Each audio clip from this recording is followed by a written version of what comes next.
수영 빼고 할 게 없습니다. 행복하기 위한 절대적인 길이에요.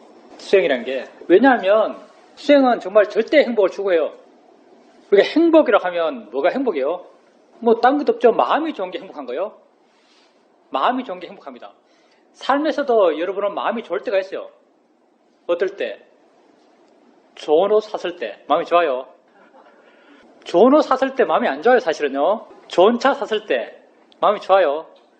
마음이 안 좋아요. 왜냐하면 집착 있는 좋아함이거든요. 좋은 옷에 그냥 물감 하나 떨어져도 난리가 나죠. 좋은 차에 그냥 모래 하나 튀었어. 아무리 봐도 안 보이는데 현미경 되면 보이면 그것도 마음이 엄청 아파요. 여러분이 삶에서 정말 좋을 때, 정말 마음이 좋을 때가 어떤 데냐 하면 예를 들면 이런 거죠. 산에 갔어요. 산 정상에 올라갔어요. 정상에서 밑으로 내려다봐요. 그때 느낌이 어때요? 아, 좋다라고 느껴지죠. 아, 좋다라고 느껴져요. 확 뚫려있고 다 눈 아래로 보이고 아, 좋다라고 느껴져요. 그때 그 좋아하는 대상 앞에 정경을 잘라서 집에 갖고 올 거예요. 저건 내 거야 라고 집착해요? 그냥 좋잖아요. 이건 정말 마음이 좋아서 좋은 거예요. 마음이 좋아서 마음에 좋은 느낌이 생긴 거죠.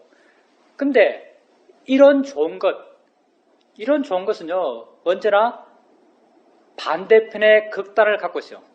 확 튀어서 넓은 걸 보면서 아 좋다라고 느낀다면은요 꼴방에 눈앞에 막혀있고 침침하고 그런데 들어가면 뭐라고 느낄까요? 아 나쁘다라고 느끼겠죠. 그렇게 세상에서 좋은 건요 세상에서 설령 그게 좋은 마음을 유발한다 하더라도 여러분이 대상에 의지해서 일어난 좋은 마음들은요 그 대상이 사라지면 금방 안 좋은 마음 고통의 마음이 되어나가요. 이거는 좋은 걸 추구해가요. 더 넓고 더 밝고 더 깨끗하고 더 맑고 설령 그게 내게 좋은 마음을 준다 하더라도 그걸 극단으로 좋은 마음을 주는 걸 추구해 나가요. 뭐 처음엔 우리 집 뒷산 올라갔다가 뒷산 가니까 시시해. 그럼 또 좀 더 높은 데 올라갔다가 그게 시시해지면 뭐 설화산 올라갔다가 시시해지면 지리산 갔다가 또 시시해지면 히말라야 올라갔다가 올라가면 좋아요. 근데 계속 추구해 나가요. 이렇게 추구해 나가면 나갈수록요 자기는 잘 모르지만 이 뒤에 어두운 측면 내게 고통의 마음의 느낌을 처럼 보이는 것 그런 것들도 차곡차곡 사이가 있어요. 이게 제로면요 이쪽으로 가면 갈수록 이쪽도 점점 멀어져요. 좋은 게 커지면 커질수록 안 좋은 것도 점점 커져가요. 이게 세상에 좋은 거죠. 설령 그게 내게 좋은 마음을 주는 거라 하더라도 좋은 마음의 느낌을 주는 거라 하더라도 세상에서 내가 좋은 마음의 느낌을 주는 것 등산을 한다면은 그걸 추구해 간다 하더라도 그걸 추구할 때마다 그 10을 추구하면 뒤쪽에 마이너스 10이 생기고 100을 추구하면 그 뒤에 마이너스 100이 생기는 거예요. 근데 우리가 가는 길은 이렇지 않습니다. 우리가 가는 길은 이 양극단을 다 떠나요. 이런 게 있는 거죠. 마음이 좋은 게 있어요. 이게 좋은 거예요. 이게 선업이에요. 마음이 좋아요. 마음이 좋은 게 있고 또 뭐가 있냐면 이 좋은 마음으로부터 자유로운 마음이 있어요. 자유로운 마음, 이게 좋은 마음이죠. 마음이 좋은 마음이 있고 이 좋은 마음으로부터 자유로운 마음이 있어요. 둘 중에 뭐가 더 좋아요? 자유로운 마음이 더 좋아요. 왜 자유로운 마음이 더 좋죠? 예, 자유로우니까. 이 자유로운 마음은요, 이 자유로운 마음은 좋은 마음이 꼭 있어야만 자유로운 게 아니에요. 이 자유로운 마음은요, 안 좋은 마음으로부터도 자유로워요. 좋지도 안 좋지도 않는 마음으로부터 자유로워요. 물리는 다 똑같거든요.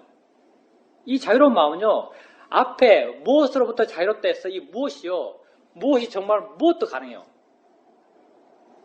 우울한 마음으로부터 자유로워요. 마음으로 이해하면. 두려운 마음으로부터 자유로워요. 몸의 아픈 몸의 느낌으로부터 자유로워요. 번민하는 생각으로부터 자유로워요. 이 자유로운 마음은요, 무엇으로부터 자유롭다 해서 그 무엇이 무엇도 될 수 있어요. 그리고 이 자유로움이 점점 커져가겠죠. 점점점 커져가면요. 자유로움이 커져가는 만큼 속박되는 다른 뒤에 시커먼 데서 속박되는 그 집이 있는가? 있겠어요? 예, 이건 없어요. 내가 이 자유로움이 커졌을 때 자유로움이 커지는 크기만큼 뒤에 나를 얽매이고 나를 억압하고 나를 속박하는 뭔가 안 좋은 부정적인 면이 생기는가? 안 생겨요. 세상에서 좋은 마음은요, 언제나 뒤에 부정적인 면을 함께 갖고요. 언제나 상이죠. 언제나 극단이에요. 근데 이 자유로움은 뒤에 안 좋은 면의 극단을 갖고 있잖아요. 왜냐하면 이 자유로움은 중도의 자유로움이거든요. 이 자유로움은요, 뭐 10, 100, 1000 가서 자유로운 게 아니고요. 0에서 점점 커져가요. 이 자유로움이. 그게 여러분이 수행을 하면서 커져가는 여러분 마음의 자유도죠. 이 자유로움은요, 좋은 마음으로부터도 자유로워요. 이게 무슨 말인가? 좋은 마음이 없어도 상관없어요. 나쁜 마음으로부터도 자유로워요. 무슨 말인가 하면 나쁜 마음, 내게 고통 주는 마음이 있어도 상관이 없어요. 내 삶의 조건을 요구하잖아요. 그 어떤 것으로부터도 우린 자유로울 수 있는 거죠. 이런 자유로움이 우리가 수행을 통해서 추구해 나가는 방향이죠. 이걸 우린 중도의 자유로움 이렇게 부르는 거죠. 그러니까 이 길은 절대의 길입니다. 이 길은 정말 영원한 여러분의 행복을 보장하는 길이에요. 우리는 그게 맞아, 그리 가야 돼 라고 알지만 가는데 게으르죠. 알지만 게을러요. 정말 마음에 내재적으로 하고 싶어하는 마음이 생길 때까지는 자기의 노력이 필요합니다. 정말 나중에는 마음 안에서 그게 돼요. 우리의 수행이 익숙해져 가는 것, 우리의 수행이 능숙해져 가는 게요, 두 가지 에너지가 있을 수 있겠죠. 두 가지 에너지. 우리의 수행이 능숙해져 가는 게 어떤 에너지에 기반할까요? 우선 노력 에너지. 알아차림이 이어져야 한다고 하니까 알아차림 하려고 그러면은 점점 알아차림이 이어질까요? 아니면은 반대편. 안 하려고 그러고 알아차림은 전전에 깔려있어요. 알아차림이라는 전전에 깔려있을 때 안 하려고 그러고 그러면은 알아차림이 이어질까요? 이게 두 번째입니다. 이게 두 번째예요. 하려고 그러면요, 그게 다른 사람 보기에는 엄청 강한 마음 같아요. 자기도 그 마음에 에너지가 막 느껴져요. 근데 이런 강함은 되어야 한다는 단정을 갖고 있는 강함이에요. 되어야 한다는 단정을 갖고 있는 강함은요, 외형적으로 강해 보이지만 그건 딱딱한 마음이에요. 놓치면은 확 놓치는 마음이죠.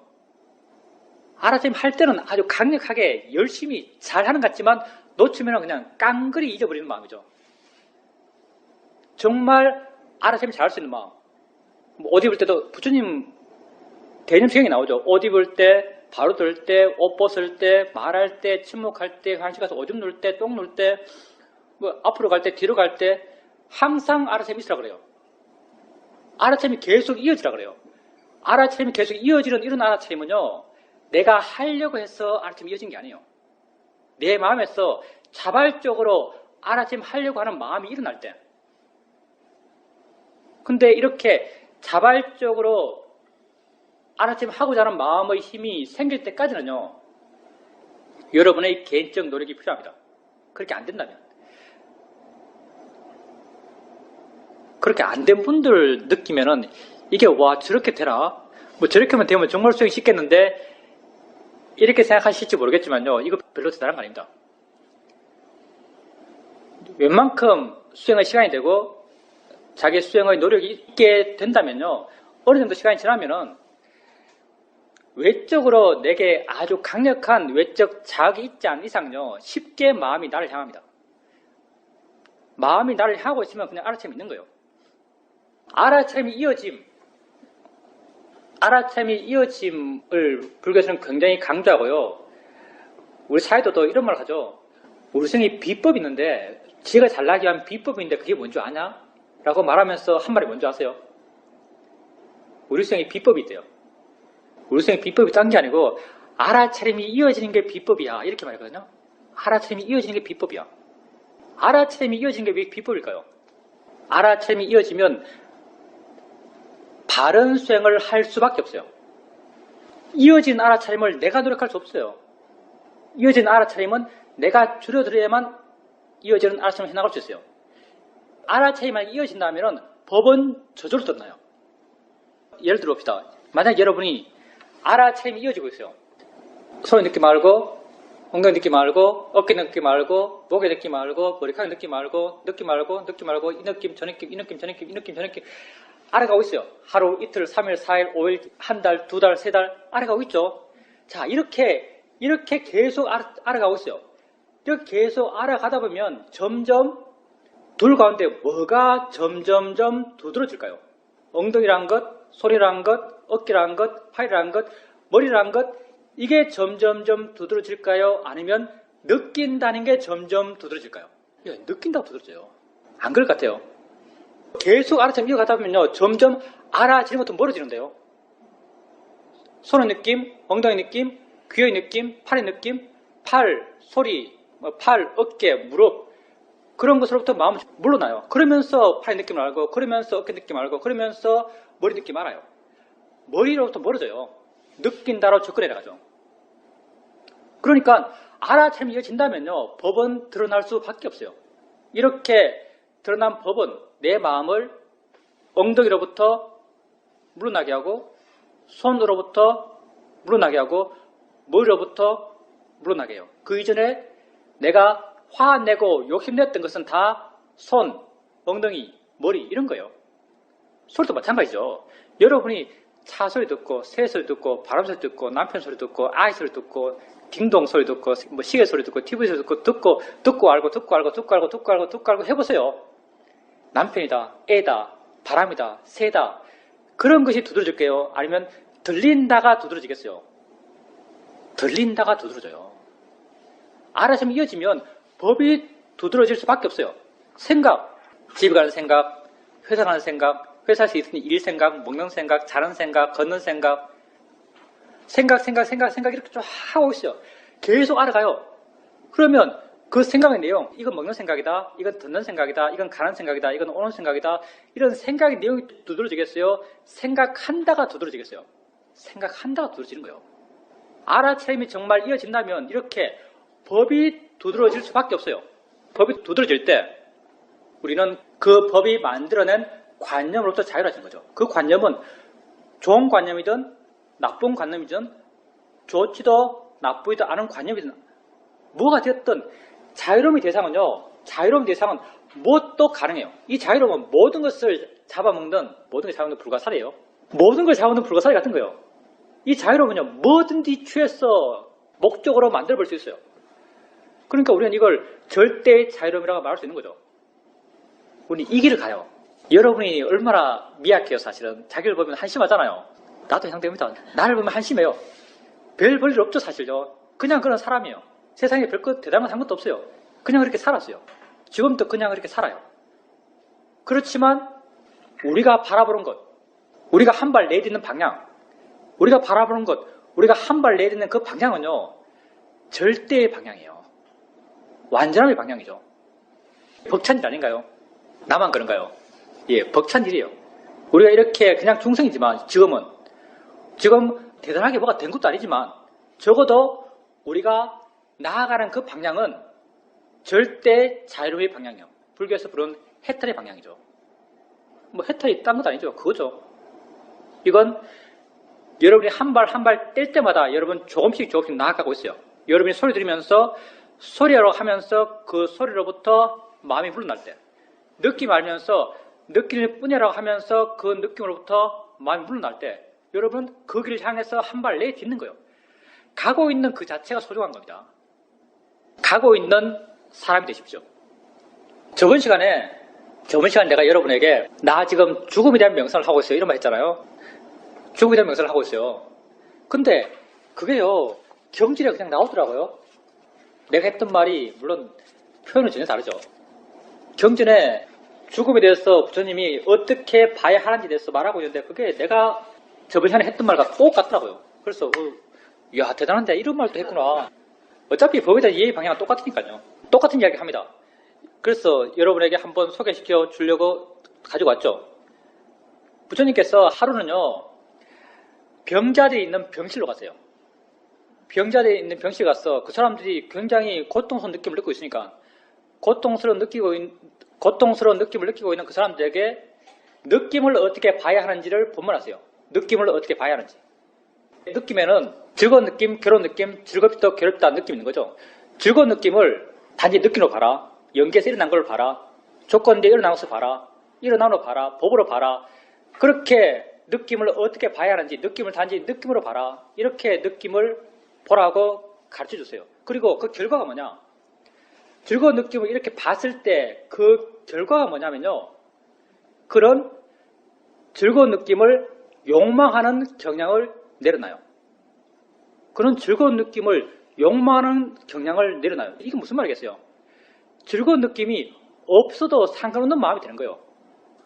즐거운 느낌을 욕망하는 경향이란 뭐냐면 즐거운 느낌은 꼭 있어야 한다는 단정이에요. 근데 즐거운 느낌을 욕망하는 경향을 내려놔요. 그건 즐거운 느낌이 없어도 상관없는 마음이에요. 여러분이 수행을 통해서 개발해가는 마음이죠. 여러분 그거 하고 있잖아요. 즐거운 느낌을 보면서 느낌을 뿐이라고 할 때 즐거운 느낌으로부터 마음은 물러나요. 물러난다는 게 즐거운 느낌이 없어도 상관없어라는 그런 마음의 힘이 커져가는 거예요. 괴로운 느낌에 대해서도 부처님이 이렇게 말하죠. 괴로운 느낌을 단지 느낌을 알아라. 연기에서 일어난 것을 알아라. 조건되어 일어난 것을 알아라. 그러면서 그렇게 알았을 때 생겨나는 지혜의 내용을 이렇게 말하죠. 그는 괴로운 느낌에 대해서 싫어하는 내적 경향을 내려놓는다. 괴로운 느낌을 싫어하는 내적 경향을 내려놔요. 무슨 말이냐? 괴로운 느낌이 있어도 상관없는 마음이 되는 거예요. 괴로운 느낌이 있어도 상관이 없어요. 그렇게 되었을 때 그는 즐거운 느낌을 느낄 때 그 느낌을 떨어져서 느낀다. 이 말을 내가 옛날에 읽을 때는 무슨 말인지 몰랐어요. 즐거운 느낌 느낄 때 그는 즐거운 느낌을 떨어져서 느껴요. 사실은 우리가 떨어져서 지혜 있게 느낄 때는요. 그걸 즐겁다고 알잖아요. 그걸 좋다고 알죠. 떨어져서 괴로운 느낌을 느낄 때 그는 그 괴로운 느낌을 괴롭다고 알잖아요. 안 좋다라고 알아요. 그는 이렇게 즐거움을 느낄 때 이게 좋은 느낌이라고 알아요. 좋은 느낌을 알지만 그걸 물러나서 알아요. 무슨 말인가 하면 이 좋은 느낌이 없어도 상관없어요. 그냥 이 순간 이게 좋은 게 있어요. 안 좋은 느낌 느낄 때, 안 좋은 느낌 느낄 때 그는 그걸 떨어져서 느껴요. 그걸 안 좋은 느낌이라고 알아요. 바보가 아니니까. 그렇지만 그걸 꼭 없어져야 할 것이라는 단정으로 그걸 알지 않는 거죠. 떨어져서 그걸 알아요. 그런 즐거운 느낌도 떨어져서 알고 괴로운 느낌도 떨어져서 알아요. 우리가 해나가는 거잖아요. 이 방향이. 이렇게 느낌을 알 때 죽음에 대해서 이야기하는 거죠.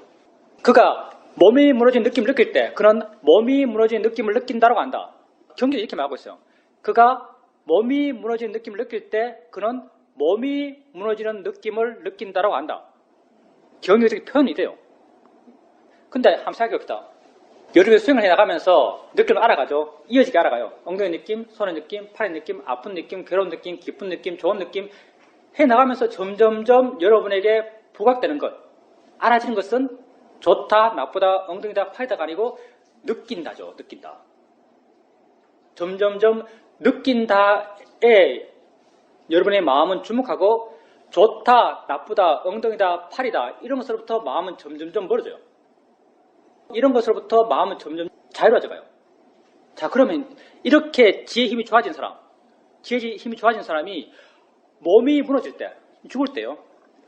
몸이 무너질 때 자기는 내가 몸이 무너지는 느낌을 느낀다라고 알아요.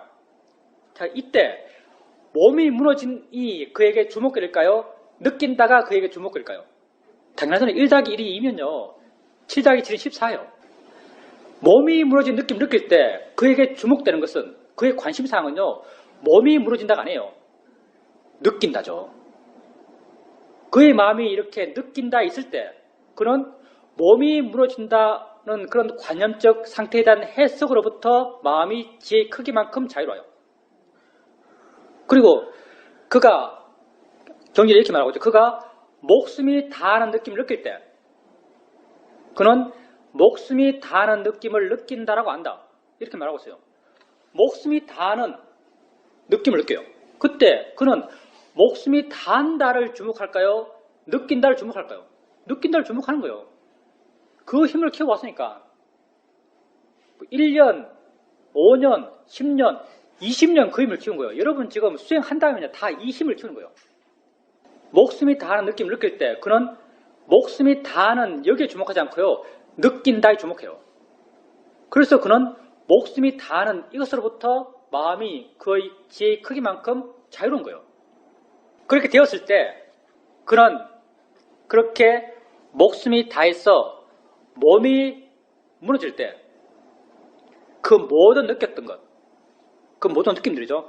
그 모든 느꼈던 것, 그가 좋아하지도 싫어하지도 않았던, 그가 좋아하지도 싫어하지도 않았던 그 모든 느낌들, 그 모든 느낌들이 여기에서 바로 멈출 것이다 이렇게 말해요. 그냥 멈추는 거예요.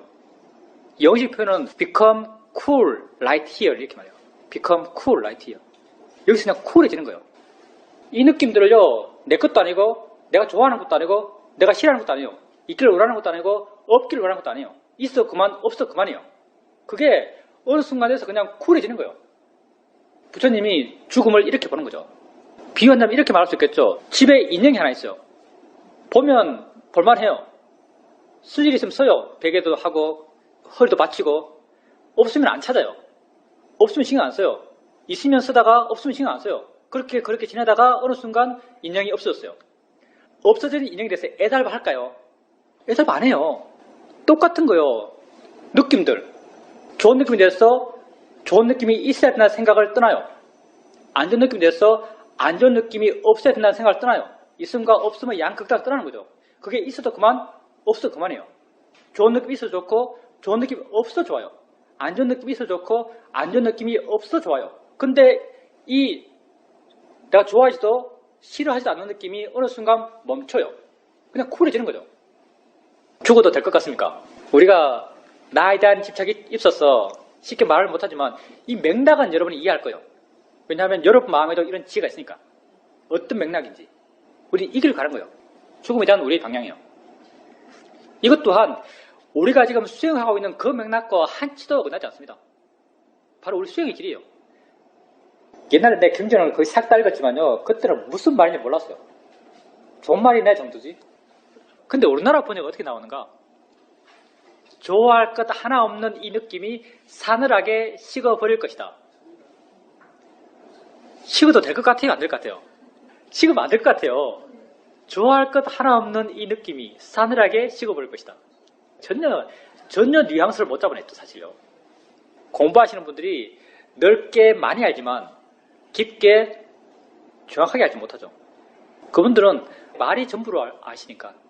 아는 마음을 자기가 이해하고 있는 아는이라는 관념적 해석이 아는 마음의 의미를 설명하는 100%라고 생각하는 거죠. 사실 아는 마음이 아는 거 맞아요.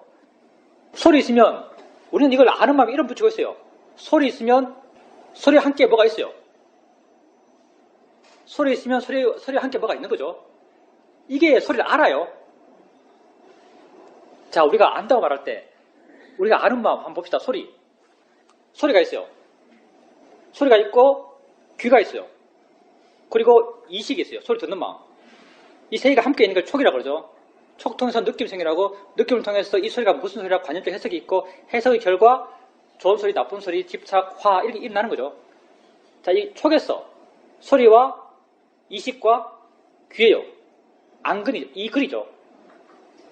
자, 이식, 이걸 우리는 소리 듣는 마음, 보편적으로 소리 아는 마음이라 이름 붙여요. 이 아는 마음이 이 소리를 알아요. 이때 안다는 것은 우리의 보편적으로 안다고 표현할 때 아는 거예요. 이 이식이, 소리 듣는 마음이 소리를 들어요. 소리를 알아요. 이 표현이 더 정확한 표현이 아니면 이식이 소리와 함께 존재해요. 예, 소리와 함께 존재하는 거예요. 인연돼서 존재하는 거죠. 이게 훨씬 더 법도한 표현이죠. 근데 학자들은 이건 예를 든 거예요. 사실 아는 마음은 우리만 쓰는 말이 딴 사람 안 써요. 학자들은요, 이걸 아는 마음에 이름 붙이면 이 아는 마음을 아는 이란 우리가 흔히들 안다 할 때 우리 일상생활에서 안다고 표현할 때 그 아는 의미를 그대로 여기 있어요. 느끼는 마음이 느껴요. 사람들이 학자들은 느끼는 마음 하면요, 우리가 다 하면 느끼는 거지라고 이렇게 표현할 때 그 느끼는 그 의미를요, 법에도 그냥 써요. 이 정확하겠어요, 법이. 법의 해석이 정확하겠어요. 법의 해석이 정확할 수가 없습니다. 말에 의지해서 법을 해석하면요, 법은 정확할 수가 없어요. 물론 맨 처음에 그걸 쓰는 사람은 많은 이해를 갖고 어쩔 수 없이 그 말을 썼을 거예요. 그리고 그 말이 완전하지 않기 때문에 부연해서 야, 이거 완전하지 않으니까 완전히 믿지 말아라. 이 말은 그냥 제한적으로 옳은 말이지 완벽하게 부합하면 아니라는 주변 이야기를 했을 거예요. 근데 이 주변 이야기는 사이드잖아요. 저승되면서 이 주변 이야기는 어느 순간 사라졌을걸요. 그러면서 말만 남았어요. 이게 전부라고 이해하는 거죠.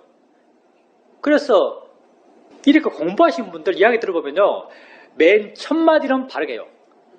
왜? 첫 마디는 책에 써 있는 것을 갖고서 이야기하거든요. 한 걸음 더 나가서 그걸 취합해서 자기가 취합해서 하는 이야기를 하면 뭔가 조금씩 핀트가 안 맞아지기 시작해요. 그러면서 나중 되면은 아예 한참 멀리 가시죠. 한참 멀리 가요. 왜? 정확하지 않은 말인데 언어적으로 그 법을 정의한 그 정의 자체가 정확하지 않은 표현인데 그 정의가 100% 그 법을 완벽하게 표현한다고 믿고 이야기를 하거든요. 그러니까 이상해지는 거죠. 아는 마음이 사실 안다고 말할 수 없는 아는 마음이요. 듣는 마음이 사실은 듣는다고 말할 수 없는 듣는 마음이요. 그러니까 그런 식의 해석이 나오는 겁니다. 좋아할 것 하나 없는 이 느낌이 사늘하게 식어버릴 것이다. 엄청 죽음이 공포스러운 같이 그렇게 느껴집니다. 질문 내용입니다. 유튜브에 좀 빨리 올려주세요. 인터뷰 질문 내용을 격리해서 같이 넣어줬으면 좋겠습니다. 인터뷰가 무용하다라고 말하는 것 같은데 동의할 수 없습니다. 특별한 느낌을 느낄 때 왜 이런 느낌이 생기는지에 대해 관심을 가졌었는데 왜에 중점을 둘 게 아니라 무엇인가에 관심을 갖고 생각해 봐야 한다고 생각했습니다.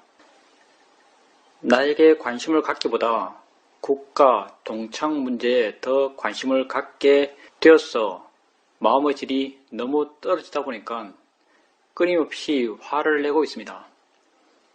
이걸 경험하면서 법회에 꼭 나와야겠다라고 생각했습니다. 우선 이제 보살님이 나중에 이제 수행 관련돼서 말씀하신 것, 뭐가 일어나요? 마음이 일어나요. 뭐 화라면 화가 일어나요. 화가 일어날 때 왜 일어날지를 생각해요. 이게 사유하는 거죠. 사유할 때 사유의 방향이 두 개 있어요. 어떤 사유를 하냐면 우선 관념적인 사유 방향이 있어요. 관념적인 사유 방향은 뭐냐면은 화가 일어났어요. 왜 일어났지? 아, 저 사람이 저렇게 말했나? 저 사람은 왜 저렇게 말했지? 저 사람은 저 상황에서 저렇게 생각해서 나와 생각이 달라서 저렇게 말했나? 이렇게 삶의 이야기 속에서 왜를 찾는 것. 삶의 이야기 속에서 왜를 찾아가요. 이렇게 찾아가는 것, 이건 수행은 아니에요. 그리고 이렇게 찾아가서 답도 안 나와요. 그리고 이렇게 찾아가서 내가 원래 원했던 결과도 안 나와요. 사실 많은 경우. 왜냐하면 여러분이 삶에서 뭔가를 추구해 나갈 때 그 추구의 방향은 당연히 행복을 위한 방향이에요. 행복하기 위한 방향이죠. 근데 이렇게 삶의 이야기에서 왜를 찾으면요, 행복해지기는커녕요 더 불행해져요. 예를 들어서 남편이 12시 됐는데 안 들어와요. 왜 안 들어왔지? 라고 하면은 안 좋은 상황 나잖아요. 더 불안해지고 더 화가 나고 더 열받을 일이죠. 점점점 우리가 번뇌로 살아가는 게 익숙하기 때문에 번뇌로서 왜라고 생각하면요, 그 번뇌가 점점점 등기를 키워요. 왜냐하면 번뇌는 지 커질 생각밖에 안 하거든요. 어떻게 하면 지가 더 커질까를 고민해요. 따라서 세상의 스토리로 왜를 추구해 나가면요, 이건 더 나빠지는 결과를 갖고 오기 굉장히 쉽습니다. 또 하나의 왜가 뭐냐면요, 법의 방향으로서 왜예요. 법의 방향으로서 왜는 뭐냐면 지금 현재 내게 있는 것을 생각하는 거예요. 지금 남편 안 들어온 게 있는 게 아니고요. 화난 게 있는 거예요. 내가 지금 알아지는 건 화잖아요. 화를 보면서 화 이게 뭐지? 화 이게 어떻게 일어났지? 이게 어디에서 일어났지? 내 마음인가? 지가 일어났나? 신기하네. 이렇게 지금 내게 알아지는 것을 생각하는 것. 이런 왜? 이런 왜는요. 법의 방향으로서 생각하는 것이고요. 법의 방향으로서 왜를 생각하면요. 이 어떤 화를 일으켰던 상황이 객관화돼요. 상황으로부터 마음이 좀 물러나요. 그렇게 해서 화가 줄어들어가요. 이 방향은 자유로워질 수 있는 방향이에요.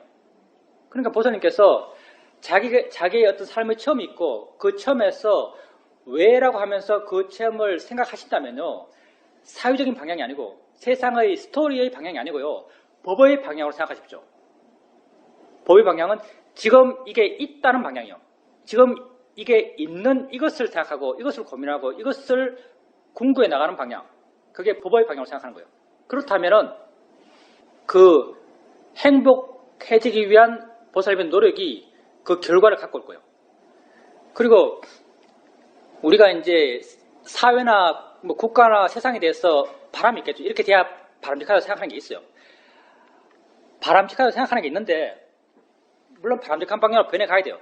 각자 생각이 다르겠지만 근데 우리가 이렇게 바람직한 방향으로 변해가야 한다는 건 있어요. 근데 그 전에 뭐가 있냐면요. 바람직한 방향으로 변해야만 해란 단정이 있는 거예요. 이게 집차이고 이게 번뇌거든요. 바람직한 방향으로 변해야만 해란 단정이 있으면요.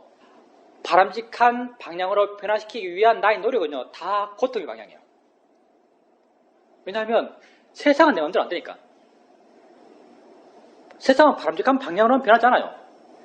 그리고 또 다른 사람과도 말이 안 통해요. 딴 생각 갖고 있는 사람은 생각이 다르거든요. 나는 바람직한 방향이 이 방향을 생각하는데 다른 사람은 바람직한 방향이 이 방향이에요. 근데 나는 이 방향에 대해서 이렇게 돼야만 해란 단정을 갖고 있어요. 그러면 이 방향이 아니라고 생각하는 사람과 함께 이야기가 안 되는 거죠. 그것 또한 나의 분노거리예요. 세상이 그렇게 되지 않아도 나는 분노하고요. 다른 사람이 내게 동의하지 않아도 나는 분노해요. 왜? 나는 그걸 단정적으로 믿고 있기 때문에. 똑같은 거죠. 아까 말했지만 즐거운 느낌이 있어야만 해라는 마음. 즐거운 느낌이 있어야만 해라는 그 마음은요. 그 마음은 날 즐겁게 하는 마음이 아니고요. 날 고통스럽게 하는 마음이에요. 우리가 사회활동하는 사람, 그 사람들 참 훌륭해요. 사실 훌륭해요. 사회를 바르게 바꾸고자 하는 사람. 근데 아마도 대부분의 사회활동하는 사람들은 사회가 바람직하게 바꿔야 해 하는 생각을 하면서 그렇게 바뀌어야만 한다는 단정을 갖고 아마 할 거예요. 그렇지 않을까 생각해요. 사회가 이렇게 바뀌어야 돼요. 왜 이렇게 바뀌었나 생각했어요? 사실은 그 전제는요. 구성원의 행복이에요. 사실은. 우리가 크게 사회가 이렇게 돼야 돼야만 해라고 사회적인 시각만 보지만요. 사실 왜 그렇게 사회가 바뀌어야 돼라고 한다면은 그건 그렇게 바뀌어야만 구성원이 더 행복해질 것 같아서 그렇게 바뀌는 거예요. 전제는 사실 구성원의 행복이죠. 근데 사람들은 사회가 이렇게 바뀌어야 돼라고 단정하고 바뀌기 위해서 노력해요. 근데 바뀌기 위해 노력할 때 어떤 에너지로 노력하는가 하면요. 바뀌지 않은 현실은 분노로 노력해요. 분노하는 그는 불행하죠. 근데 분노하는 그는 사회의 한 개인이에요. 죽일 게 뭔가 전도된 느낌이 안 들어요. 행복하려고 하는 건데 하면서 불행해요. 사회에 너무 기대하지 말고요. 국가에 너무 기대하지 말고요. 내가 할 수 있는 것은 내 안에서의 불교예요. 여러분 경전 읽어보세요. 경전 읽어보면 부처님께서 불교를 뭐라고 말해요? 느낌을 단지 느낌을 보는 것 그게 불교예요. 소리를 단지 소리를 듣는 것 그게 불교예요. 보이는 걸 단지 보이는 걸 보는 것 그게 불교예요. 여러분의 불교는요. 여러분 마음 안에 있는 것이고 여러분이 소리를 들으면서 소리를 뿜으려고 할 때 여러분의 불교가 여러분 안에서 꼽히는 거예요. 불교는 보따의 가르침은 내 안에서 실현될 것이죠. 조직 안에서 실현될 수 없습니다. 조직은 절대 불교를 실현할 수 없어요. 왜? 관심 없으니까. 조직에게는요. 조직 생리가 훨씬 더 중요합니다. 그러니 여러분의 불교는요. 여러분 안에서 꽃피우세요. 부처님의 가르침은요, 하나같이 그 이야기하고 있는 거예요. 여러분 안에서 어떻게 자유로운 자가 되어가는지, 어떻게 불교적 활동을 해나가서 자유로운 자신이 될 수 있는지를 말씀하고 계신 것이고, 그렇게 되어갈 때 여러분 안에서 불교가 꽃피우는 거죠. 보살님이 아까 말씀한 인터뷰.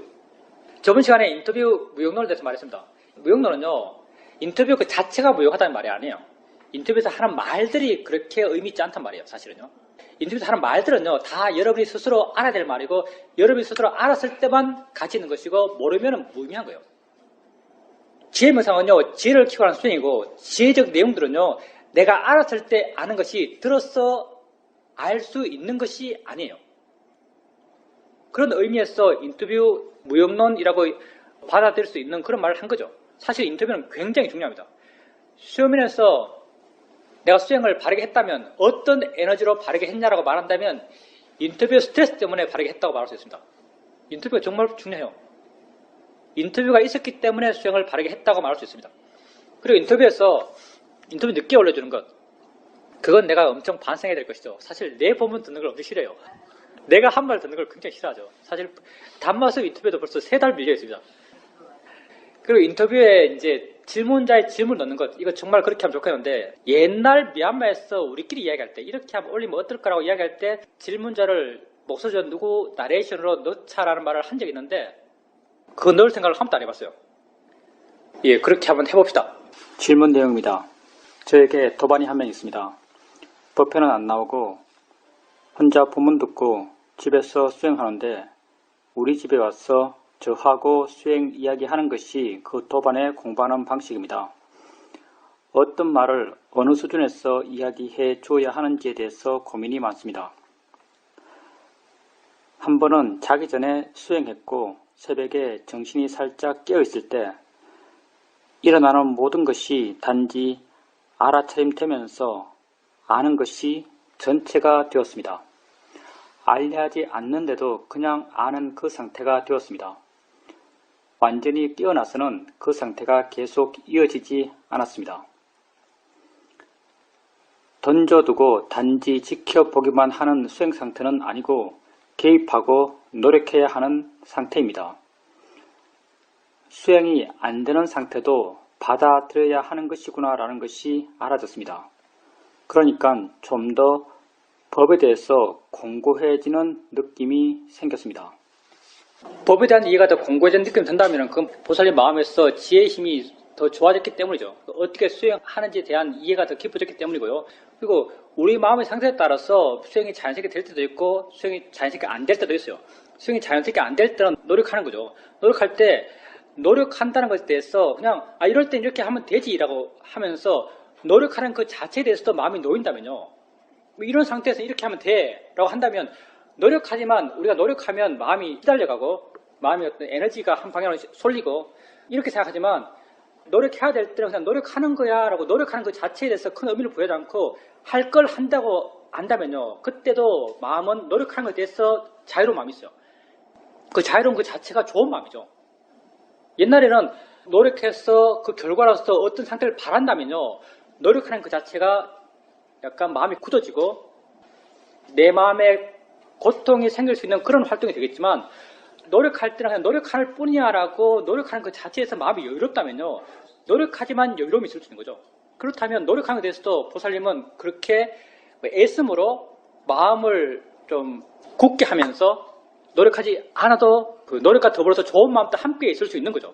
아마 보살님이 그런 법에 대한 공감이 그 수행하는 것에 대해서 안 될 때는 안 될 때대로 수행하고 좋을 때는 좋을 때대로 수행하고 하는 그런 어떤 수행하는 그 자체에 대해서 마음이 놓여져서 그런 이해가 생기지 않았을 거라고 추측해봅니다.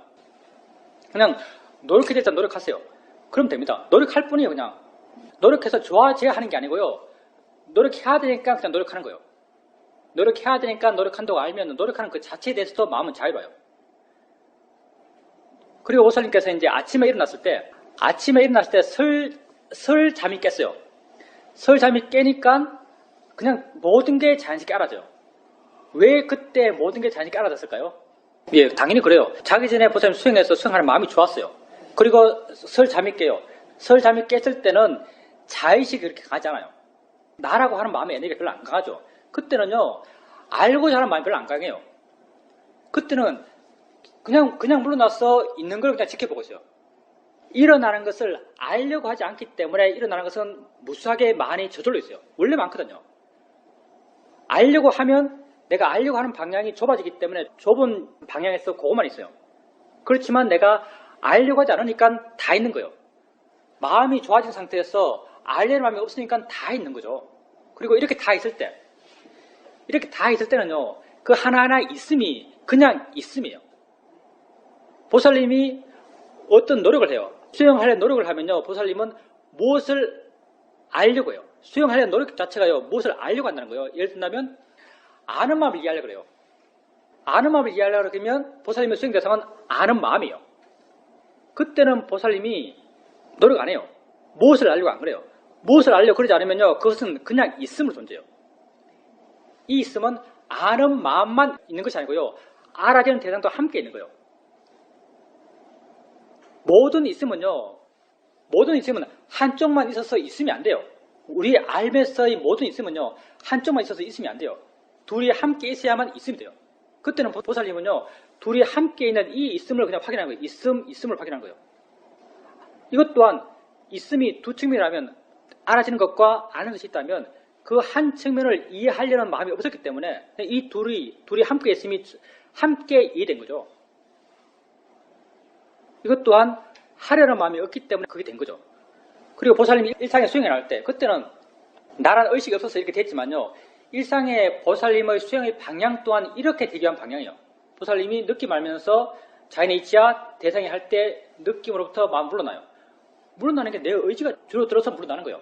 소리 들으면서 자연의 이치야 대상이 할 때 마음은 소리로부터 물러나요. 물러나는 게 내 의지가 줄어들었기 때문에 물러나는 거죠. 이렇게 의지를 줄이는 걸 계속해 나가고요. 나중에는 일상의 삶 속에서도 이런 의지 줄어든 상태에서의 알아차림이 보살님에게 점점 자연스러워져 갈 겁니다. 그게 이제 보살님 표현으로 던져두고 그냥 알아지는 것을 알아가는 그런 수행이 되어 나가는 거죠. 보살님이 노력한다 하더라도 그 노력의 방향, 노력을 통해서 변화되어 나가는 방향은요, 던져두고 그냥 알아지는 것을 아는 그 방향이에요. 그리고 친구가 와서 물어볼 때 우선 보살님이 수행을 바르게 이해하고 있으니까요, 보살님이 이해하고 있는 만큼 이야기해 주면 됩니다. 보살님이 모르는 것은 모른다 그러세요. 아는 만큼 이야기해 주면 되고요. 그리고 어떤 사람이 그렇게 묻게 되면 보살님에게 도움되는 면도 많습니다. 왜냐하면 보살님이 법을 한번 체계 있게 사유해 봐야 돼요. 왜냐하면 말하려면요, 체계 있게 생각해야만 체계 있게 말이 나와요. 그렇게 법을 이야기해 주는 것 또한 보살님 마음의 법에 대해서 갖고 있는 이해를 좀 더 분명하게 하는데 도움이 됩니다. 근데 이제 그 사람의 경우, 그 사람이 혼자 하는 게 아니니까 그렇게 문제 있을 것 같지 않습니다. 보살님께서 계속 가장 기본적인 것에 충실하면서 이야기해 준대요. 바른견을 익힌다, 알아침이 이어진다, 가볍게 안다, 알려고 해서 하는 것이 아니고 알아진 것을 안다, 이렇게 기본적인 것을 항상 강조하시면서 이 기본을 충실하면서 이야기를 해주신다면 그렇게 그릇될 것까지는 않습니다. 혼자 하는 게 아니니까요. 혼자 수행하는 사람 정말 좀 힘들죠. 정말 혼자 수행해서 오래 수행하는 사람 정말 힘듭니다. 사람들이 수행을 오래 하게 되면요, 다 자기가 자기 수행에서 이게 중요하다, 이게 내 수행이다라고 생각하는 부분은 다 수행 결과적 입장이에요. 뭐 수행에서 마음이 자유로워졌다, 뭐 옛날에 화 많이 냈는데 지금 화 별로 안 낸다, 이런 수행 결과적 입장을 많이 이야기해요. 그렇게 해서 자기 어떤 수행적 바른 결과가 나타났다고 믿어요. 근데 자기가 말하는 수행 결과적 입장은요, 다양한 원인이 있을 수 있거든요. 사람들이 다양한 원인을 별로 인정 안 해요. 이게 바르게 수행해서 좋은 결과라고 생각하는 거예요. 그러면서 이 원인들, 이 과정들에 대해서는 자기 나름 알고 있는 어떤 불교적 지식을 갖고 과정들을 자기 나름대로 어떤 설명할 수 있어요. 오래 했으니까요. 그러면 그런 말을 인터뷰라고 들으면요, 무슨 말을 해줘야 될지 모르겠어요. 정말 좀 난감한 케이스가 이런 케이스죠. 자기 나름 수행의 체계를 세우고 자기 나름 생각해서 자기 나름 수영의 바른 결과를 하고 자기에게 있다라고 말하는 사람. 그런 사람은 정말 무슨 말을 해도 될지 모르겠어요. 혼자 수영하는 것은 사실 그렇게 바람직하지 않습니다. 무슨 보살리비가 그렇게 이야기하면서 수영한다고 하니까요. 그것만 해도 그 사람이 그릇되게 수영할 가능성을 많이 줄입니다. 보살리비 할 수 있는 만큼 하세요. 질문 내용입니다. 최근에 나를 괴롭혔던 문제가 지나갔습니다. 하루에 보통 오전 1시간, 오후 1시간씩 수영하고 있습니다. 지금까지는 수영하기 싫다는 생각이 생기지 않았는데 지난 2주 동안은 수영이 지겹다는 마음이 일어났습니다. 1년 정도 수영했는데 최근에는 새롭게 생기는 지혜가 없습니다. 수영의 진보가 없다라고 느껴집니다. 무엇이 문제인가를 생각하게 됩니다. 거사님께서 수영을 아주 열심히 할 때 수영을 하고 싶어서 열심히 하신 거예요? 아니면 수영을 해야 된다고 생각하니까 열심히 하신 거예요? 둘 다였다고? 이게 수영을 하고 싶어하는 마음, 수영을 하고 싶어하는 마음은 정말 마음이 좋을 때 그래요. 정말 마음이 좋을 때는 수영을 하고 싶어하는 마음이 생기죠. 근데 웬만해서는 수영을 하고 싶어하는 마음이 생기기보다 수영을 하기 싫어하는 마음이 더 쉽게 생기는 것 같아요. 왜냐하면 우리가 번뇌가 더 크니까. 내가 미얀마에 있을 때 특히 이런 마음이 생기는 건, 내 생각에는 이런 마음이 생기는 건 수영을 정말 꾸준히 하는 사람. 수영을 꾸준히 하는 사람들은요, 수영을 하고 싶어 하기보다 수영을 지겹다라고 알기 쉽지 않을까 생각해요. 이것도 물론 내 케이스인데, 내가 미얀마에서 이제 1년 반 정도 시험에서 수영할 때, 1년 반 동안 쭉 수영한 거예요. 내가 법당 갈 때 느끼는 마음은 거의 항상 지겹다요. 가야 되니까. 법당 갈 때 마음이 별로 안 좋아요. 항상 좀 지겨운데, 맨날 똑같은 거 하니까요. 맨날 먹던 밥 먹고, 자던 방 자고, 보던 거 보고, 가던 거 가고, 앉는 것 앉고, 하던 것 하고, 쳇바퀴들 돌아가니까, 법당 갈 때, 특히 낮잠 자고 할 때, 오후에 낮잠 자고 법당 가면, 뭐 하는 거야, 내가?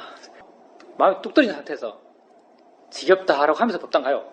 근데 법당 가서 또 앉아있으면 앉아있다가 수영에 나가다 보면요, 처음엔 잠깐 그런 마음이 있다가 또 금방 사라져요. 왜냐면 수영을 계속해 나갔으니까 마음의 힘이 기분적으로 좋죠. 그래서 지겹다는 이런 안 좋은 마음도 쉽게 사라져요. 그리고 수영 과정에서는 또 마음이 좋아져요. 관심이 생기고 이어지고 관심 생기고 이어지고 어떤 이해가 생기고. 물론 수영 과정에서도, 이건 이상의 케이스고요, 수영 과정에서도 내가 수영 잘 된다고 느꼈을 때보다는 압도적으로 수영 안 된다고 느낄 때가 훨씬 많아요. 왜 수영이 이렇게 안 되지? 왜 마음이 둔하지? 왜 졸리지? 왜 힘들지? 이럴 때가 압도적으로 많아요. 근데 또 수영하잖아요. 그런 과정 속에서 내가 알든 모르든 이해들은 계속 사이갔어요. 근데 거사님이, 내 생각에는 거사님이 수영에 대해서 좀 지겨움을 느끼는 이유는 이유 중에 하나가 거사님이 수영을 꾸준히 하기 때문에. 거사님이 특별한 일이 없으면 맨날 아침에 뭐 1시간 수영한다고 하셨는데, 아침 어느 시간대 1시간 수영하고, 저녁 어느 시간대 1시간 수영하고, 특별한 일이 없으면 이걸 안 빼먹잖아, 그요. 그러니까 이게 하루 되고 이틀 되고 한 달 되고 1년 됐어요. 당연히 마음이 지겨워하죠. 왜냐하면 이 지겨워할 때는 약간 마음이 관념적으로 흐른 상태고, 내가 맨날 이 시간대에 이거 한다 생각하니까요, 마음이 지겨운 거예요. 근데 또 앉아서 하면요, 지겹다는 느낌이 쉽게 사라져요. 또 수영할 수 있어요. 그러니까 이런 지겨움은 그런 반복된 것에서 반복이다, 똑같은 거다라고 생각하는 삶의 내용을 관념적으로 해석하는 마음 때문에 생겼어요. 근데 수영하면 또 쉽게 사라져요. 내 생각에는 거사님께서 열심히 수영한 약간의 후유증이 아닐까 생각해요. 답보됐다는 것도 사실 어느 수준 되면요, 당연히 느껴요. 왜냐하면 우리가 수영을 해나가고 이해가 생겨나요. 처음 한참 동안은요, 이해가 다 신기한 이해들이에요. 몰랐던 걸 이해해요. 대상이네? 와, 정말 대상이구나? 물러나고 자유로워요. 자연의 이치네? 아, 정말 자연의 이치구나? 물러나고 자유로워요. 듣는 거네? 정말 듣는 거네? 하고 물러나서 자유로워요. 느끼는 거네? 느끼는 마음일 뿐이네? 물러나서 자유로워요. 화네? 화가 마음이네? 물러나서 자유로워요. 처음에는 이해 내용이 굉장히 다양해요. 그 이해를 표현하는 표현들도 다양해요. 새로워요. 그래서 수영하는 것 같고 재밌고 새롭게 알아가고 끼어있고 활기차고 하고 싶은 마음 생겨나요. 근데 우리 수행의 주제들, 내용들은요, 점점점 줄어들어가죠. 처음에는 아는 마음, 듣는 마음, 느끼는 마음, 생각하는 마음, 맛보는 마음, 마음은 다르지만요, 나중에는 그냥 다 doing이에요. 하는 거가 돼요. 처음에는 소리와 듣는 마음, 보이는 것과 보이는 마음, 느끼는 것과 느끼면 아는 마음, 다 이게 하나하나가 새로움이었어요. 나중에는 뭉쳐져서 다 알아듣는 것과 아는 것이요. 대상과 마음이요. 다 두루뭉실해지죠. 처음에는 소리와 소리 듣는 마음이 함께 일어남, 보이는 것과 보는 마음이 함께 일어남, 다 새로움이었어요. 나중에는 다 알아지는 것과 아는 것이 함께 일어남으로 퉁쳐져요. 점점 일반화되고요. 점점 내용적으로 새로울 건 잘 안 나타나요. 내용적으로 새로울 게 뭐 있겠어요. 어느 정도 수행하고요, 어느 정도 이해하고 어느 정도 알게 되면요, 내용적으로는요 더 이상 알 게 별로 없어요. 내용적으로는 우리가 수행하지만 내용적으로 알 건 별로 없어요. 법이다, 연기다, 이거 외에는 없을걸요. 작용이다, 법이란 건 작용과 성질이요. 작용과 성질이다, 함께 일어난다. 우리가 수행을 통해서 이해하는 내용들은요, 이것 두 개 빼고는 또 다른 건 뭐 있어요? 법이다, 연기다. 내가 생각하는 이 두 개밖에 없는 것 같은데요. 사실 어느 측면에서는 법은 연기의 한 축의 작용이에요. 따라서 우리가 수행을 통해서 뭘 깨닫지 하면은 연기다라고 말하면요, 모든 걸 포함하는 것 같아요. 우린 연기를 이해해요. 연기가 둘이 작용해서 함께 일어나는 거예요. 이 하나의 작용 측면, 이게 법이죠. 법이 서로서로 묶여서 일어나는 것, 이게 연기예요. 따라서 연기를 이해한다고 한다면요, 우리는 모든 어떤 불교적 이해의 내용을 다 함축할 수 있다고 생각돼요. 근데 이 연기에 대해서도 처음 수행해 나갈 때는 보는 것의 연기성, 듣는 것의 연기성, 느끼는 것의 연기성을 다 하나하나 따로따로 새롭게 이해해 나가지만 나중 되면 이것도 그냥 퉁쳐져서 그냥 함께 있으며 나의 노력이 줄어들면서 점점 내용적인 새로움은 나타나잖아요. 거사님이 이제 거기에 그 지점에 도착하지 않았을까라고 생각돼요. 내용적으로 더 이상 새로움이 없는 단계.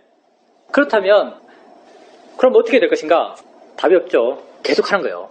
계속 해보세요. 계속 하면요, 이렇게 처음에는 넓은 폭에서 새로운 게 많이 있었어요.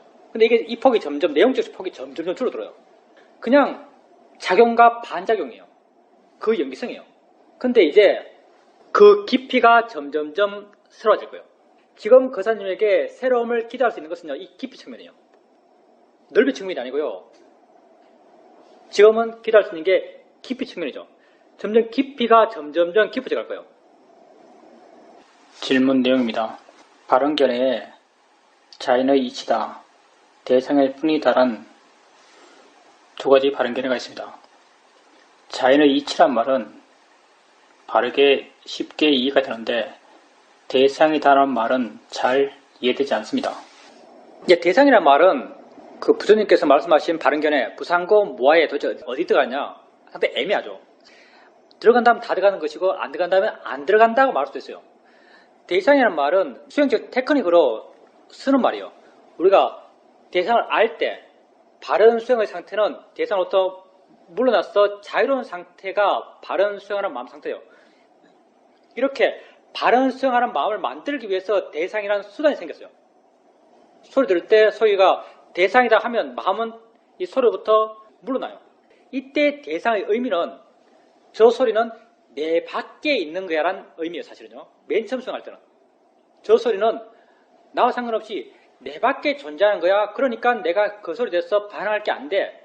내가 괴랄 게 안 돼. 라는 의미에서 대상을 써요. 맨 처음 대상을 쓸 때는. 그렇게 써도 이 마음 자체는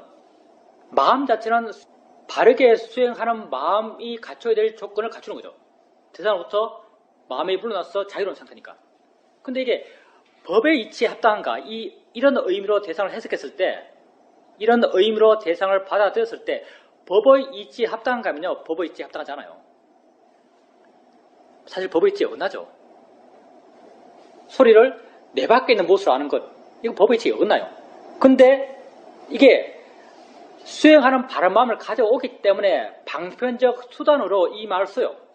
그래서 물러나서 수행하는 마음이 점점 좋아져 가죠. 수행하는 마음이 점점 좋아져 가다 보면은 우리가 뭘 이해 나가요? 아는 마음 쪽을 이해 나가죠. 마음을 이해 나가요. 소리와 소리 아는 마음이 있을 때 소리 아는 마음 쪽을 이해나가요. 안다고 이해하고 안다고 이해하고 안다고 이해해요. 점점 아는 마음을 아는 작용으로 이해나가죠. 아는 작용으로 이해나갔을 때 어느 순간 대상을 어떻게 이해하냐면요. 아, 대상이라는 것은 내 밖에 있는 것이 아니고 아는 마음과 함께 있는 것이라고 대상을 이해해요. 어느 순간부터는. 어느 순간부터 내가 이해한 대상의 의미가 바뀌어요.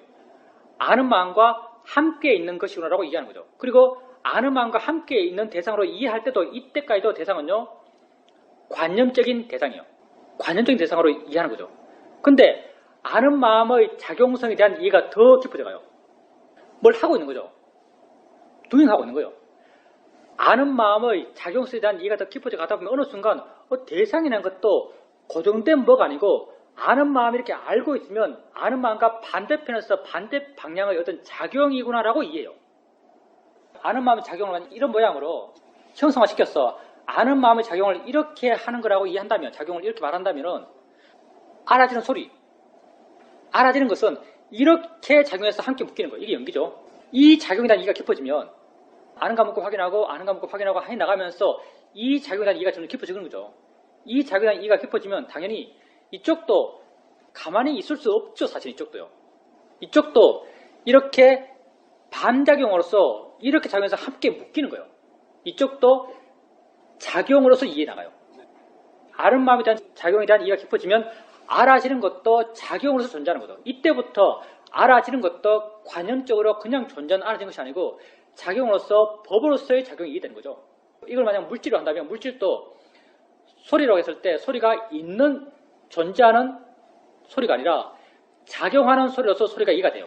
그러면서 이 대상도 맨 처음에는 내 밖에 있는 대상을 이해하고 알 때도 알아지는 어떤 그 관념 대상으로 대상을 이해했지만 그때부터는 대상이 존재하는 것도 아는 마음이 알 때만 이 대상이 작용으로서 존재해요. 알 때 존재하고 안 할 때는 없어요. 이렇게 이해한다면 이게 바로 연기를 이해하는 거죠. 이 두 측면을 다 이해하는 거예요. 이쪽도 작용을 이해하고 이쪽도 작용을 이해해요. 이 둘의 작용을 이해하는 게 바로 연기예요. 이 둘이 함께 있어요. 그렇게 수행을 해나가면서 우리가 대상이라고 부르지만 이 대상의 의미, 이해의 내용이요. 계속 바뀌어가요. 거사님 같은 경우는요. 대상이다 자연의 이치라는 것에 대해서 굳이 자주자주 대상이다 자연의 이치라는 말을 일으켜줄 필요가 없어요. 왜냐하면 물론 거사님이 스스로 자기 수행을 판단했겠지만 내가 생각하기에 그걸 그렇게 일으켜줄 필요가 없는 정도는 된 것 같아요. 우리가 왜 대상이다 자연의 이치라는 발언계를 일으켜주는가 하면요. 대상이란 발언계와 자연의 이치라는 발언계가 없기 때문에 일으켜주는 거예요. 근데 거사님이 스스로 물어봤어요. 이런 발언계를 일으키지 않으면서 알아갈 때 소리 알고 느낌 알고 생각 알아갈 때 이게 저절로 일어난다는 이해가 마음에 있는지 없는지 그게 있을 거예요. 그리고 그게 일어난 걸 알아갈 때 그게 내가 지금 알아지는 대상이나 이해가 있는지 없는지 그것도 있을 거예요. 그러니까 거사님에게 자연의 이치라는 발언견에 대상이라는 발언견이 있다면 굳이 그걸 일으킬 필요가 없어요. 언제 일으켜줘야 하냐면요. 마음이 그 상황에 빠져서 아주 강하게 반응할 때는 일으켜줘야 돼요. 그냥 그런 지혜가 자연스럽게 마음에 있으면서 무난하게 수행해 나가고 있을 때는요. 자연의 이치다 대상이란 발언견을 일으켜주는 게 그렇게 의미 있지 않습니다. 질문 내용입니다. 수행하다가 마음이 멍해져서 혼침이 온다고 생각되면 아는가라고 묻게 됩니다. 아는가라고 묻게 되면 깨어나는 느낌이 생기는데 그 느낌을 계속 보면 되는 것입니까? 질문을 통해서 할 때 질문을 통해서 마음의 활발함을 깨워요. 여기서 가장 흔하게 쓰는 질문 두 가지인데 아는가라는 질문, 뭐가 일어나고 있지, 뭐가 알아지자는 질문이에요. 두 질문의 목적이 달라요. 아는가라는 질문은 마음의 아는 작용을 확인하기 위해서 묻는 것. 뭐가 일어나고 있지라는 질문은 마음의 활발함을 깨우기 위해서 알아지는 대상 쪽을 확인하는 거예요. 그러니까 거사님께서 마음이 이렇게 둔해졌을 때 알아지는 대상이 줄었잖아요. 이렇게 알아지는 대상이 줄어들었을 때는요. 마음이 둔해진 거예요. 지혜의 힘이 없는 거죠. 그때는 아는가라는 질문보다는요. 뭐가 일어나고 있지? 뭐가 알아지라는 질문이 더 효과적이에요. 뭐가 알아지라고 질문하면 뭐가 좀 넓어져요. 밝아지고 넓어져서 밝아진 이유가 뭐냐면은 마음의 활발함이 힘이 좋아졌기 때문이에요. 그때 새롭게 뭐가 알아진 게 있거든요. 그때는 그렇게 새롭게 알아지는 것에 주목하면 돼요. 질문 내용입니다. 뭐가 일어나고 있지? 이런 질문을 얼마나 자주 해야 하는가요? 그는 거사님 마음대로 하세요. 그때는 어차피 내가 개입해서 하는 수행이에요. 수행의 정도에서 보면 정도에서 어긋났죠. 근데 깨어나야 되니까 방편적 수단으로 내가 쓰는 거예요. 예. 그러니까 거사님께서 그렇게 거사님에게 가장 효율적으로 마음을 깨울 수 있는 속도와 어떤 주기를 갖고 하면 되죠. 예, 깨어나면 다시 하시고, 그래도 안 되면 일어나서 걷고. 질문 내용입니다. 마음이 나 자신을 향할 때가 있고 내 밖을 향할 때가 있습니다. 마음이 나 자신을 향하는 것을 계속 인지하면서 수행할 수 있는 것인가요? 그 내부로 향하는 마음 계속 인지할 수 있어요. 표현이 좀 애매한데 이렇게 표현할 수 있어요. 알 때, 물론 우리가 내부에 마음이 있어야 되고 나를 알아야 되겠지만 세상도 살아야 돼요. 내 바깥도 알아야 되는 거죠. 근데 그럼 내 바깥을 어떻게 알 것인가? 우리가 세상을 살 때는 그냥 내 바깥에 나갔어, 내 바깥에 집착했어, 내 바깥에 붙었어, 세상을 알았어요. 그때는 나는 내 바깥 세상에 어떤 마음이 동요했고, 화냈고, 욕심내고, 고통받았죠.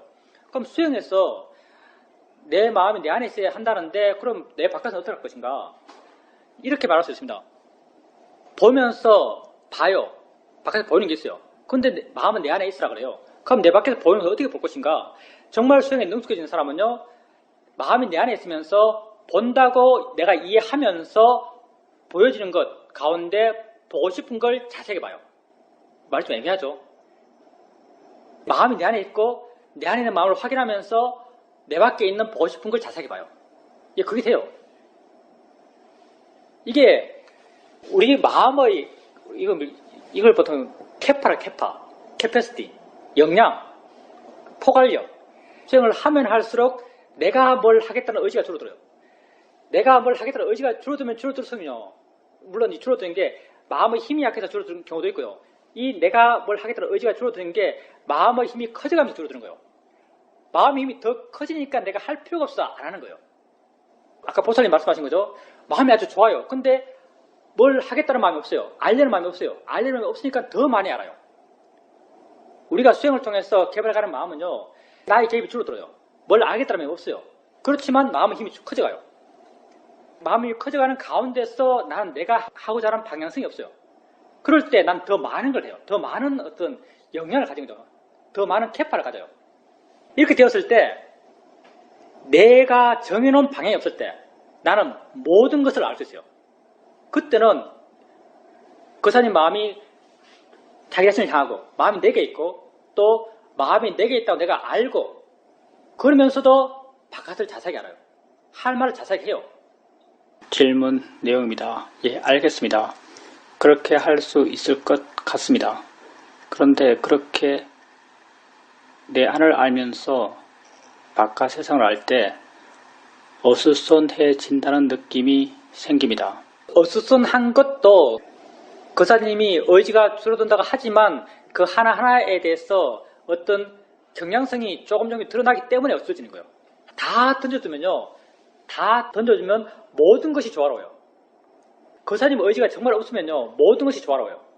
거사님께서 이렇게 마음이 내 안에 있고 내 안에 있다고 이해하고 내 바깥 세상이 조화롭고 이렇게 해나갈 때 어수선하다, 복잡하다 한다면요, 거사님 의지가 작게 일어나서 내 마음에 좀 더 마음을 줘야 될 텐데, 내 마음 안에 있다는 걸 좀 더 분명히 알아야 될 텐데, 내 바깥에 대해서 좀 더 분명히 봐야 될 텐데, 좀 더 분명히 말을 제대로 해야 될 텐데 라는 그런 의지들이 안이 되었던 바깥이 되었던 의지들이 작게 조금씩 일어나니까 모든 게 복잡해져요. 근데 이런 의지가 없으면요, 이 일어남들은요, 저것들이 알아서 아주 완벽하게 100% 조화롭게 함께 존재해요. 그럼 그 의지가 어떻게 줄어들 것인가? 수행하면 됩니다. 그 사람이 지금 하고 있는 수행을 해나가면요, 점점 이런 힘들을 키워가는 수행을 그 사람이 지금 하고 있는 거예요. 질문 내용입니다. 마음이 내 안에 있음을 확인하는 것은 할 수 있을 것 같습니다. 그런데 이렇게 마음이 내 안에 있음을 확인할 때 또 다른 소리가 일어나면 마음이 내 안에 있음을 계속 확인해야 하는지 아니면 그 소리를 알아차림해야 하는지 다른 느낌이 알아질 때 마음이 내 안에 있음을 확인해야 하는지 그 느낌으로 마음이 가야 하는지 알고 싶습니다. 우선은 거사님이 마음이 내 안에 있다고 알면서 그걸 가볍게 체크하면서 소리 확인하고 봄 확인하고 생각 확인하고 이렇게 하세요. 질문 내용입니다. 마음이 내 안에 있으면 알아지는 것이 좀 더 부드럽고 자연스럽게 알아집니다. 그게 바른 방식이라고 생각되어서 그렇게 하려고 노력하고 있습니다. 예, 그게 맞습니다. 그렇게 하면 돼요. 그렇게 하면 되고요. 그렇게 나갔을 때 맨 처음에는 내게 관심을 두는 것에 좀 관심을 두는 게 약간 에너지가 들어가고 힘이 들어가고 약간 억지스럽고 그렇게 느낄 수도 있어요. 근데 이렇게 내게 관심을 두는 것도 점점 가벼워져요. 점점 자연스러워져요. 질문 내용입니다. 내게 관심 두는 것이 점점 자연스러워져 가면서 내게 관심 두는 것과 관심이 없는 것이 어떤 경계선이 있는 것 같습니다. 예, 그렇게 계속 생각하시면 됩니다. 그런 경계 속에서 거사님 마음이 점점점 힘이 좋아져 가면서요. 내 안에 마음이 두는 것이 점점 자연스러워져 갈 겁니다. 나중에는 별로 의식도 안 해요. 그냥 그 상태예요. 나중엔 내 안에 마음을 두는 게 그냥 그런 상태가 될 겁니다. 그리고 하나 더 바란다면 우리 사회자께서는 그렇게 마음을 내 안에 두고 소리 듣고 느낌 알고 자연스럽게 알아지는 느낌 알고 자연스럽게 알아지는 소리 듣고 해나가는 그게 바로 아는 마음을 아는 것이다 이렇게 말해요. 생각해보세요. 거사님 마음이 자기를 향할 때 마음은 어느 정도의 방향성이 있어요. 방향성이 있는데 어디를 향하는지 모르겠어요. 꼭 집어서 어느 방향을 말을 못해요. 방향성이 있는데 꼭 집어서 어느 방향이라고 말할 수 없어요. 근데 그때 마음이 향하는 것은 마음을 향한다고 말해요. 근데 그 마음이 그렇게 두드러지지 않아요. 분명하지 않거든요. 내가 느끼기에 거사님께서 그렇게 하시다가 마음을 내 안에 두고 자연스럽게 알아진 걸 알아가시다가 가끔 한 번씩 아는 거지? 라고 한번 물어주세요. 그러면서 마음에 대해서 주목시킬 필요가 있어요. 마음은 일어나는 것이고 마음은 작용하는 것이고 마음은 움직이는 것이에요. 그렇게 아는 작용이지라고 한번 일으켜주세요. 그렇게 마음 쪽을 한번 확인해 주시면 조금씩 마음을 보면서 세상보다 조화로운 그런 상태가 되어 나갈 겁니다. 질문 내용입니다. 소리를 들을 때 소리다라고 아는 것은 아주 확실합니다. 생각은 그렇게 알아야 한다고 생각되는데 실제는 좀 다른 것 같습니다. 마치 책을 읽을 때 읽는다고 알면서 책을 읽는 것과 같이 생각도 그러한 듯합니다. 소리 듣는 것과는 좀 다른 것 같습니다. 예, 좋습니다. 거사님께서 이제 법답게 수행하는 가장 모범적인 모델을 뭐라고 하냐면은 책 읽는 이야기를 합니다. 그게 가장 이상적이에요. 책을 읽잖아요. 책을 읽을 때 읽는다고 알면서 읽어요. 뭐 읽는다는 표현을 보편적으로 말하면 안다고 알면서 읽어요. 안다고 알면서 읽거든요. 읽는데 드러나는 건 책의 내용이에요. 근데 거사님이 안다고 알 때 거사님이 이해하고 있는 대상은 아는 작용이잖아요. 마음이 안다고 이해하면서 책의 내용을 알아요. 이 이치예요. 소리 들을 때 거사님이 소리를 듣는다고 했을 때 소리 듣는 것도 마찬가지죠. 소리를 들린다 내지는 듣는다고 이해하면서 소리를 알아요. 이때 소리는 책의 내용 같은 것이고 듣는다는 안다는 거예요. 안다고 이해하면서 책을 읽는 것 똑같아요. 듣는다고 이해하면서 소리를 들어요. 생각도 마찬가지예요. 생각에서 우리가 분명히 소리처럼 분명히 드러나는 것은 생각의 내용이에요. 생각의 내용이 있어요. 생각의 내용이 있지만 생각한다고 이해하면서 생각의 내용을 알 수 있어요. 그렇게 이해한다면 생각을 아주 지혜 있게 알아차림하면서 생각을 대상으로 수행한다고 말할 수 있어요. 생각한다고 이해하면서 생각을 아는 거예요. 질문 내용입니다. 소리를 들을 때 소리를 멀리서 듣는 듯이 느낄 때 바르게 수행한다고 느껴집니다. 생각도 이렇게 멀리서 생각을 알도록 노력했었습니다. 그렇게 하지 말고요. 멀리서 보려고 하지 마세요.